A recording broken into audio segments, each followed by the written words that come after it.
In this week's experiment, we're going to be taking a look at an esterification reaction. Esterification is the creation of an ester, so think back to our organic chemistry chapter. Remember where we had our esters? And so the ester can be made from the reaction of a carboxylic acid with an alcohol. So we actually have a little bit of organic chemistry going on with our experiment today, as well as the fact that we're going to be taking a look at equilibrium. So an esterification reaction is a reaction that goes to equilibrium. And so what we're going to take a look at is determining its equilibrium constant.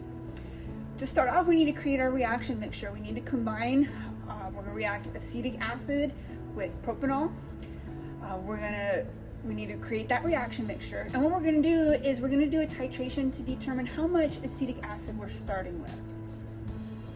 We're then going to close our reaction mixture. We're going to add a catalyst because this particular esterification reaction can be rather slow. So we're going to be reacting glacial acetic acid with propanol. Again, it's a slow reaction. We're going to add a catalyst to it. We're going to add some sulfuric acid to catalyze it. We're going to then store our reaction mixture. The reaction mixture will have to sit for a week. It takes about a week to reach equilibrium. And then we're going to do a titration again to figure out how much acetic acid is left over. Once we do that, we can figure out, if we know how much we started with and we know how much we have once we reach that equilibrium, we can use that to figure out how much products we should have in equilibrium and complete our ice tables. So we're going to start off by measuring out 14 milliliters of our glacial acetic acid. So we've got our graduated cylinder. We've got our glacial acetic acid. We're going to measure this, again, we want about 14 milliliters.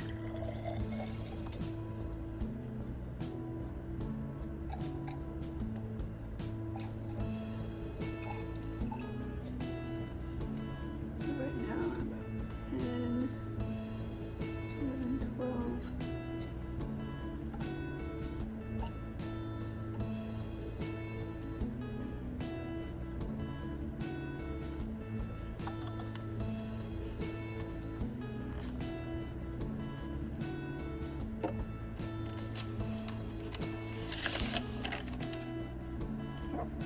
Our glacial acetic. We want to make sure we note the volume used.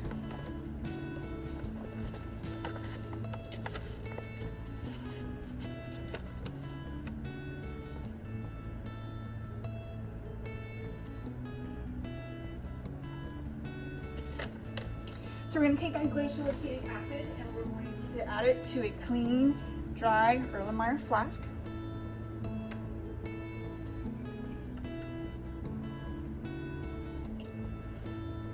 Next thing we're going to do is we are going to add about 19 milliliters of our propanol.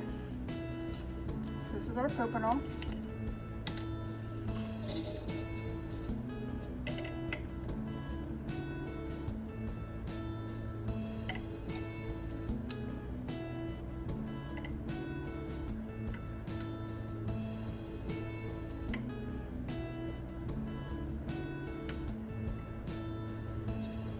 Got about 19 milliliters of it.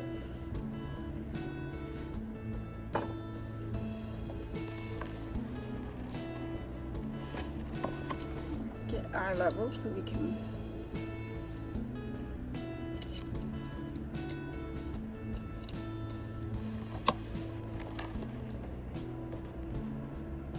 get our measurement.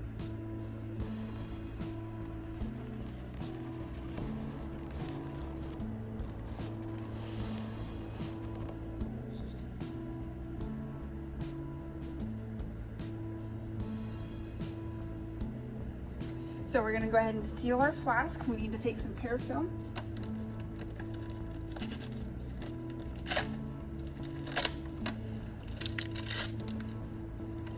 So we're going to take our parafilm. We're going to kind of stretch it a little bit because parafilm can be very tough. I'm going to stretch it. We're going to place it around our cork. This is so we don't get any contamination from our cork. it in our flask for the time being.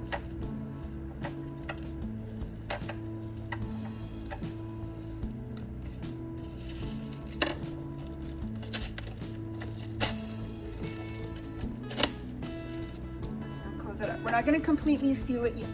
Well, first we need to add our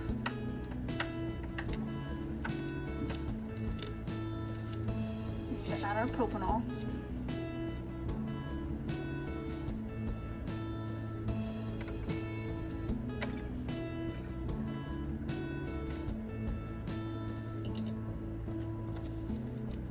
So now we're just going to temporarily seal our container.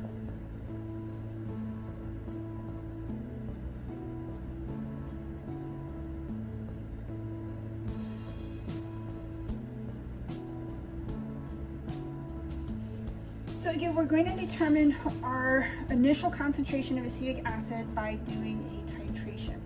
We need to obtain 3 clean, dry, Erlenmeyer flasks.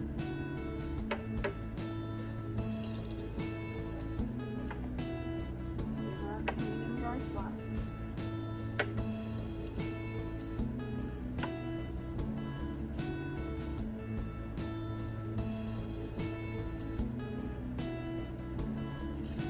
Each of our 3 flasks, we're going to add approximately 25 milliliters of deionized water.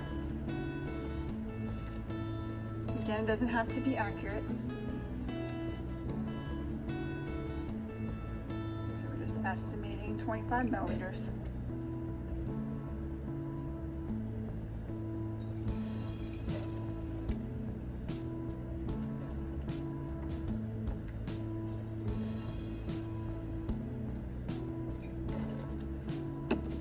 So we've got approximately 25 milliliters of deionized water in each container. And then what we're going to do is we're going to take a pipette min. So in our previous titrations, we had taken a look at using a volumetric volumetric pipette.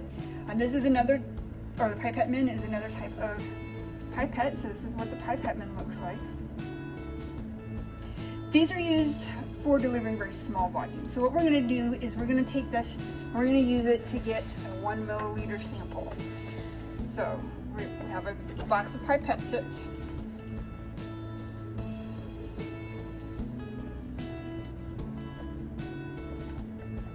Place it down and grab one. With pipette tips, you want to make sure that you get a different tip every time you are putting that pipette into a different solution. We want to prevent contamination. Now, what we need to do is we need to get some of our reaction mixture.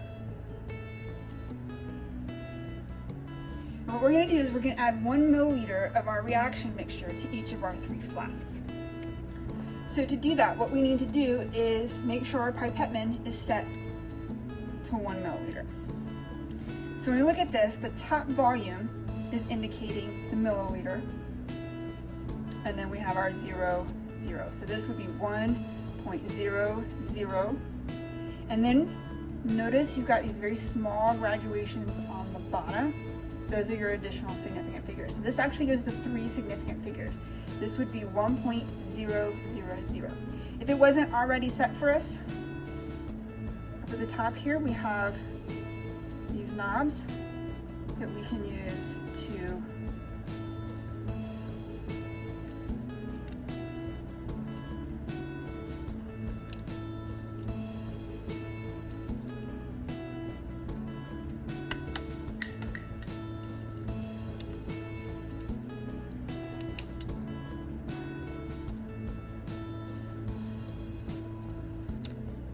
so the knobs here we could adjust. So we're just going to get it right back to exactly the 1.000.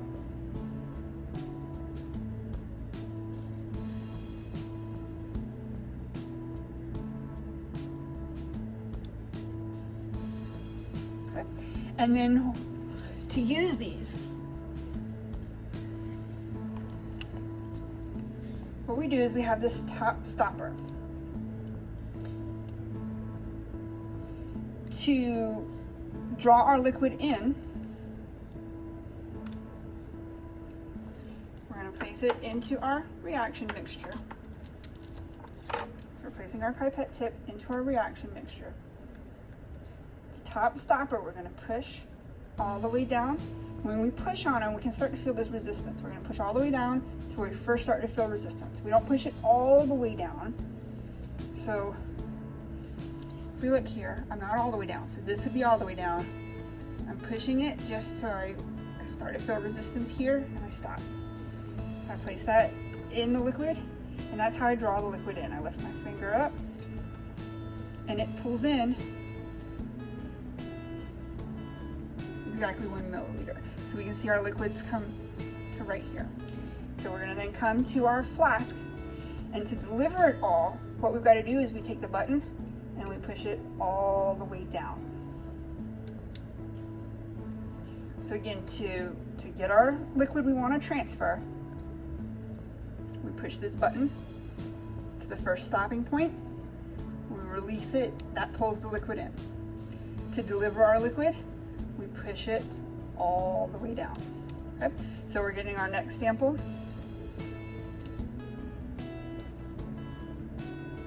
Drawing my liquid in.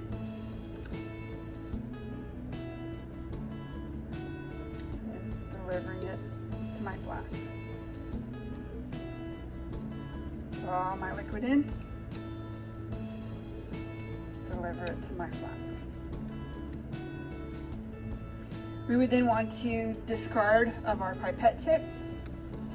On our pipette bin, we have this lock unlock button. If we push it, it releases the tip. So now I want to take my reaction mixture and I'm going to seal it, and we can set it aside so it can begin to react. So we want to make sure it's completely sealed.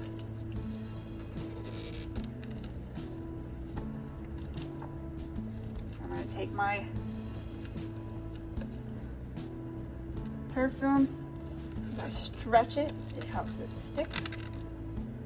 I'm going to wrap it all the way around, across the top, and it's sealed. So this is going to sit for a week and be allowed to reach equilibrium. So what we're going to do now is we're going to set up our titration so that we can determine the amount of acetic acid. So we're just about ready to do our titration to determine the amount of acetic acid that we've started with in our reaction. Now, before we do that, we needed to unseal our container. We've got to remember to add our sulfuric acid. If we don't add our catalyst, we come back in a week, our reaction may not even have happened yet. So we're going to go ahead and add our sulfuric acid. So we have our reaction mixture. We're going to add our sulfuric acid. For the sulfuric acid, we need about 10 drops of sulfuric acid.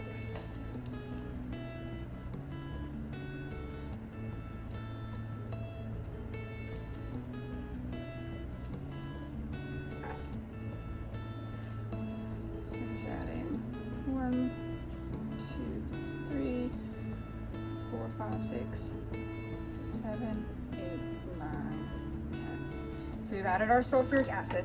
Now we can reseal our reaction container to let it sit for a week. So we're gonna rewrap our cork.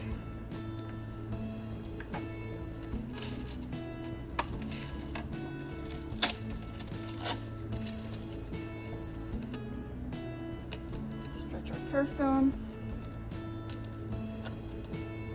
and seal our container.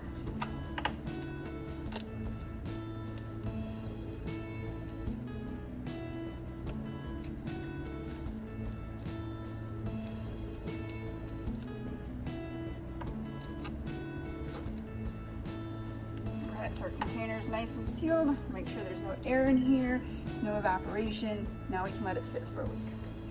Now we've gone ahead and set up our next titration. So we've got our burette filled with the sodium hydroxide. So this is the sodium hydroxide we had standardized from a previous experiment. So we need to get our initial volume.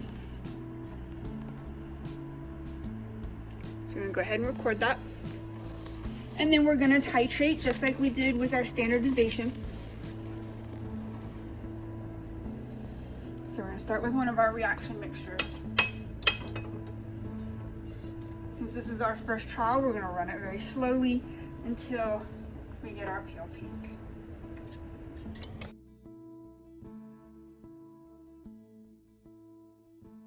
Now, we also need to make sure we don't forget our indicator.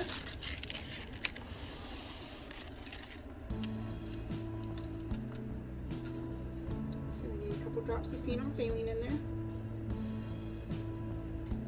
We'll add phenolphthalein to our other reaction mixtures as well. And again, just a few drops.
So we're now ready for our second trial. We've got our burette set back up, filled back up to the top with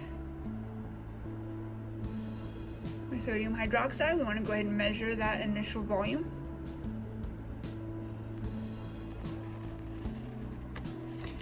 And so our first trial, we found that our volume should be between 25 and 26 milliliters added. So we're going to go ahead and add to about 25 very quickly, and then we're going to slow it down.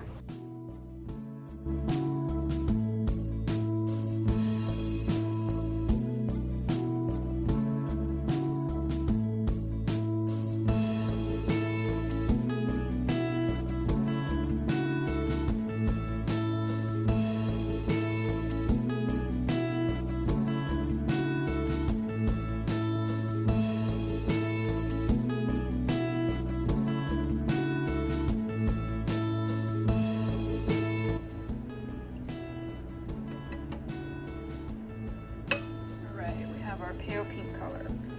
So now we can go ahead and take a look at our volume.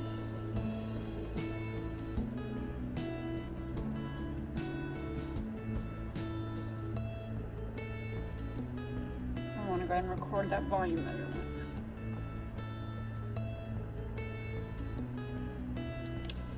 So this one took quite a bit more than our previous one, so we'll have to see how our next one goes. We'll try adding it very quickly to about 25 milliliters, and we'll see what it does from there. Okay, we're ready for trial 3 here. We've got our burette filled up. I'm going to go ahead and measure the initial volume.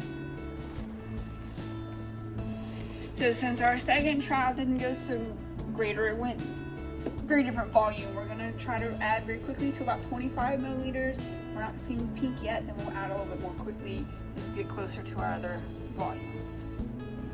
So we'll start again, go ahead and add very quickly to about 25.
Okay, so we have our third trial. We've got a little too far, but we're gonna go ahead and go with these. You want to try to think about some possible sources of error while we've got these very different volumes. But we're gonna go ahead and take our measurement because you're gonna take the average of these to determine your concentrations. So go ahead and record your volume.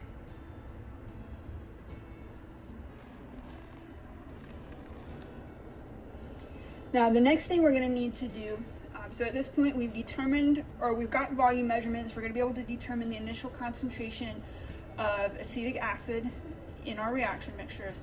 Now remember that we added sulfuric acid to our reaction in order to get it catalyzed. When we go to do our titration, once we've reached equilibrium, that mixture is going to contain both the acetic acid and the sulfuric acid. So we need to have an idea how much sulfuric acid is going to be in there.